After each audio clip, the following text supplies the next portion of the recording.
Hello दोस्तों, स्वागत है आपका अपने YouTube channel B admission class 10 पर। जैसा कि जो दोस्तों आप जानते हैं, आज 22 फरवरी है। आपका हिंदी का पेपर जो है दोस्तों आज ही था। उम्मीद करते हैं दोस्तों आप बहुत ही अच्छे से करके आए होंगे। ठीक है दोस्तों, जो हमने बताया था वो ज़रूर आया है दोस्तों। ठीक है, तो आइए हम इनका सोल्यूशन देखते हैं। कोड नंबर इसका जो है दोस्तों 801 HF है। ठीक है, तो आपका पूर्णांक 70 नंबर का था दोस्तों। बहुत ही सरल आया था पेपर। उम्मीद करते हैं बहुत ही ढंग से तरीके से करे होंगे दोस्तों। ठीक है, आइए हम इसका सलूशन देखते हैं। पहला आपका जो प्रश्न है दोस्तों वह है, कह रहे हैं आचार्य राम शुक्ल की प्रसिद्ध हैं तो कहानी लेखन के लिए, उपन्यास लेखन के लिए, आलोचना साहित्य के लिए, नाटक लेखन। तो आलोचना और निबंध जो है इनका दोस्तों फेमस है, इसी के लिए फेमस है। उम्मीद करते हैं दोस्तों आप जरूर सही करके आए होंगे।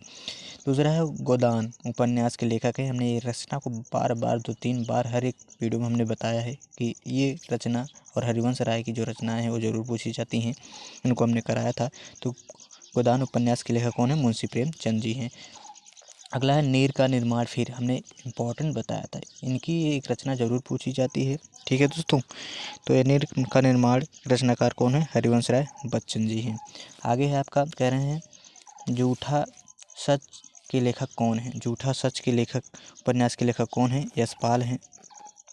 अगला है छायावाद की मुख्य प्रवृत्ति है, कौन है? श्रृंगार और प्रेम वेदना। श्रृंगार और प्रेम वेदना जो है आपकी छायावाद की मुख्य प्रवृत्ति है। अगला है, क्या है? श्रृंगार और प्रेम वेदना। कलम का सिपाही जीवनी है, किसकी है जीवनी है दोस्तों? कलम का जो सिपाही जीवनी है वो मुंशी प्रेमचंद की, किसकी है? मुंशी प्रेमचंद की है। इसके लेखक कौन है? अमृत राय हैं। ठीक है, आगे है, कह रहे हैं घनानंद किस काव्यधारा के कवि हैं? तो किस काव्यधारा कवि हैं? रीत मुक्त के हैं। किसके हैं? रीत मुक्त के।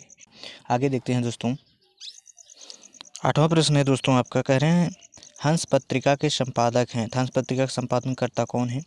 मुंशी प्रेमचंद। इस वीडियो में, इससे पहले एक वीडियो हमने बनाया था दोस्तों महत्वपूर्ण रचनाओं में, और हमने 5 पत्रिकाओं के महत्वपूर्ण बताया था। हंस पत्रिका पहला ही है जो कि आपके पेपर में देख लीजिए दोस्तों, फंस गया है मुंशी प्रेमचंद। ठीक है, अगला है दोस्तों, कह रहे हैं जहाज का पक्षी किस कृति की विधा है? तो जहाज का पक्षी क्या है दोस्तों? अगला है तार सप्तक का प्रकाशन वर्ष है। तार सप्तक का जो प्रकाशन वर्ष है सन 1943 है। देख लीजिए, हमने जरूर कराया है दोस्तों। अगला है निर्वेद का स्थायी भाव। शांत रस का जो स्थायी भाव होता है क्या होता है? निर्वेद होता है। अगला है पीपर पात सरिस मंडोला में अलंकार है, कौन सा अलंकार है? उपमा अलंकार है। जहाँ हमने बताया था, जहाँ से सम समान सदृश जैसे आ जाए, समझ लीजिए आपका कौन सा अलंकार है? उपमा अलंकार है। अगला है, कह रहे हैं रोला छंद में चरण होते हैं। रोला छंद कितने चरण होते हैं? आपके 4 चरण होते हैं। कितने? 4 चरण होते हैं। अगला है आगमन में उस पर उपसर्ग का प्रयोग हुआ है। तो आ जो है आपका कौन सा? आ जो है आपका उपसर्ग हो जाएगा। ठीक है दोस्तों, आइए आगे देखते हैं अब।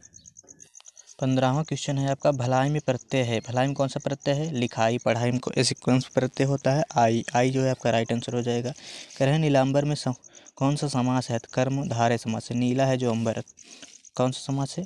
नीलांबर, कर्मधारय समास है। ठीक है, आम का तत्सम रूप क्या होगा? आम्र हो जाएगा। क्या हो जाएगा? आम्र हो जाएगा। हमने कराया है दोस्तों, आप देख लीजिएगा तत्सम और तद्भव में। ठीक है, कह रहे हैं कर्तवाच्य में प्रधानता होती है, किसकी होती है? तो कर्ता होती है। कर्मवाच्य में कर्म की होगी। ठीक है, तो कर्ता ये बहुत ही सरल था। कह रहे हैं ताभ्य शब्द में विभक्ति और वचन है, तो कौन सा वचन है? चतुर्थी विभक्ति बहुवचन है। कौन सा वचन है? चतुर्थी विभक्ति आपका बहुवचन है। क्या हो जाएगा? राइट आंसर हो जाएगा। अगला है, कह रहे हैं निम्नलिखित में सर्वनाम है, तो वह जो है आपका वो क्या हो जाएगा? राइट आंसर हो जाएगा। यही आपका सर्वनाम। काला क्या है आपका? स्वर विशेषण है। ठीक है, तो वह सर्वनाम है, इसका राइट आंसर हो जाएगा दोस्तों। अब आइए हम दोस्तों खंड ब में देखते हैं। खंड ब में आपको वर्णनात्मक प्रश्न देने होंगे, लिखने होंगे। निम्नलिखित गद्यांश पर आधारित दिए गए 3 प्रश्नों के उत्तर दीजिए। यह जो है दोस्तों आपका कहाँ से लिया गया है? तो यह अजंता से लिया गया है। ठीक है, अजंता से आपका यह लिया गया है। उम्मीद करते हैं दोस्तों आप जरूर लिखेंगे। वो प्रश्न पूछा है, उपयुक्त गद्यांश का संदर्भ लिखिए, रेखांकित अंशों की व्याख्या करनी, और जातक कथाएं किन्हें कहते हैं? आप देख लीजिएगा, जातक कथाएं कहते हैं। ठीक है, जातक कथा के नाम से प्रसिद्ध है ये, यहाँ से आप देख लीजिएगा, यहीं से आप इसका उत्तर दे दीजिएगा। ठीक है, अथवा में आप फिर ममता से लिख सकते थे दोस्तों, जैसा कि हमने आपको पहले ही बताया था। ममता हो गया और आचार्य शुक्ल हो गए, यहाँ से आपके जरूर फंसते हैं। तो रोहतास दूर प्रकोष्ठ में बहती हुई ममता या जयशंकर प्रसाद द्वारा कहानी के लिया गया है, इसका भी आप लिख दिए होंगे दोस्तों। उम्मीद करते हैं आपको जरूर समझ में आया होगा। ठीक है, आइए अब आगे देखते हैं दोस्तों। और आपको दोस्तों जो पद में पूछा गया था आपका, यह शुद्ध सुंदर बैन सुधा रसाने, ये आपके तुलसीदास द्वारा रचित गया है, वहाँ से यह पद्यांश लिया गया है। ठीक है, तो फिर गद्यांश संदर्भ लिखिए, रेखांश की व्याख्या कीजिए। अनुराग तड़ाग मनु मंजल कंजकली में कौन सा अलंकार है? तो कौन सा अलंकार है दोस्तों? उत्प्रेक्षा अलंकार है। ठीक है, अगला है अथवा सच्चा प्रेम वही है जिसकी तृप्त आत्मबल पर निर्भर हो, यह आपका जो कहाँ से लिया गया? स्वदेश प्रेम से लिया गया है। कहाँ से? स्वदेश प्रेम से, जो उसके लेखक कौन है? रामनरेश त्रिपाठी हैं। ठीक है दोस्तों, आप इसका लिख दिए होंगे। ठीक है, आइए आगे देखते हैं।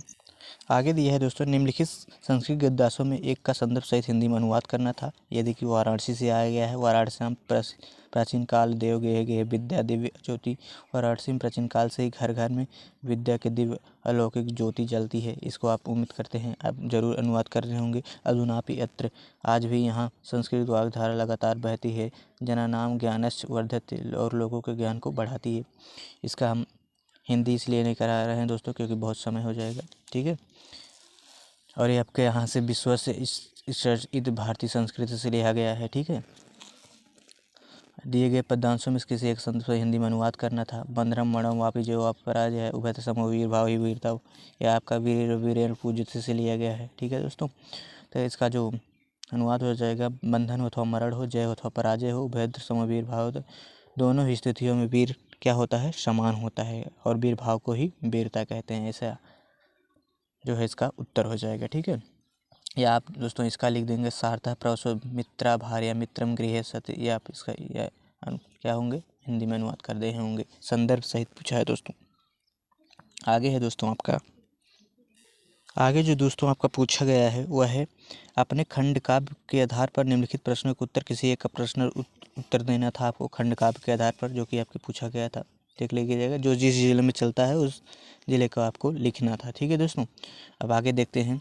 अगला प्रश्न है आपका, दिए गए लेखों में से किसी एक लेखक का जीवन परिचय देते हुए उनकी एक प्रमुख रचना का उल्लेख करना था। हमने आपको पहले ही बताया था, जयशंकर प्रसाद और आचार्य राम शुक्ल जो हैं ये गद्य में आने फिक्स हैं। इन्हीं दोनों में से आपको एक लिखना था, तो आचार्य राम शुक्ल ज़्यादा लिखे होंगे। ठीक है दोस्तों, आइए आगे देखते हैं दोस्तों।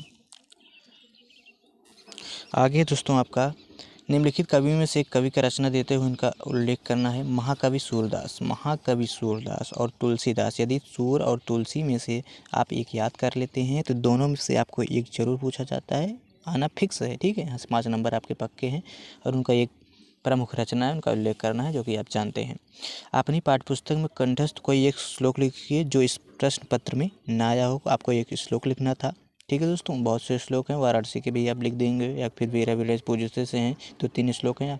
3 यदि आप याद कर लेते हैं तो 2 आपका कभी कभी पेपर में सेम आ जाता है, इसलिए आप तीसरा जरूर विकल्प रखें, याद हो जाएगा तो आपको जरूर 4 नंबर मिल जाएंगे। अगला है, कह रहे हैं निम्नलिखित में से किन्हीं 2 प्रश्नों को उत्तम संस्कृत में लिखिए। गृह सतमित्रम किम, चंद्रशेखर स्वगृहम किम औदत। चंद्रशेखर ने अपने गृह में क्या बोला था? प्रहलिका उत्तरम किम आसित। प्रहलिका का उत्तर क्या था? तो प्रहलिका का उत्तर पत्रम आसित। प्रहलिका आया उत्तरम किम आसित, आप इस प्रकार लिख देंगे। ठीक है, वाराणसी के साम स्थित, वाराणसी विविध संगना उसके सामने किसकी स्थली है? तो वाराणसी में विविध कलाओं की संस्कृति है, बहुत सी है। 3 आपको लिखना था, 2 लिखना था आपको, जिसको 2 नंबर का आपको मिलना था। ठीक है, अगला है, कह रहे हैं किसी एक विषय पर निबंध लिखने हैं। तो नारी सशक्तिकरण दोस्तों, जो कि नारी सशक्तिकरण है, इसको हमने जरूर लिखवाया है, बहुत बेहतरीन ढंग से बताया है। नारी सशक्तिकरण आपका पूछा जाएगा, जरूर पूछा जाएगा, जो कि आप देख सकते हैं जरूर फंसा है दोस्तों। और हमने पर्यावरण संरक्षण के उपाय में भी महत्वपूर्ण निबंध बताए थे, उसमें हमने आपको बताया था। नारी सशक्तिकरण हमने खुद लिखवाया है कि निबंध कैसे लिखें, उसी में हमने आपको बताया था। यह निबंध बहुत इंपॉर्टेंट है, जो कि आपका यहाँ फंसा हुआ है। ठीक है दोस्तों, आगे है दोस्तों आपका, अगला है, कह रहे हैं अपनी विशेष रुचियों का उल्लेख करते हुए अपने मित्र को एक पत्र लिखिए, अथवा आप रेलवे के महाप्रबंधक के एक शिकायती पत्र लिखिए जिसमें टिकट निरीक्षक द्वारा किए गए अभद्र व्यवहारों का उल्लेख हो। ठीक है, ये आपको लिखना था, जो कि आपके जो 24 में जो है दोस्तों आपका न्यू इंक्लूड हुआ है। क्या है? न्यू इंक्लूड, यानी कि नए शामिल किया गया है, जो कि आपका 4 नंबर का पूछा गया था, जो कि आपके यूपी बोर्ड एग्जाम जो सीरीज जो है उसमें खुद दिया गया था, और पहले ही हमने बताया था दोस्तों, ये जो है आपका पूछा जाएगा। ठीक है, तो उम्मीद करते हैं दोस्तों आपको समझ में आया होगा। ठीक है दोस्तों, तो इसे मिलते हैं महत्वपूर्ण वीडियो के साथ।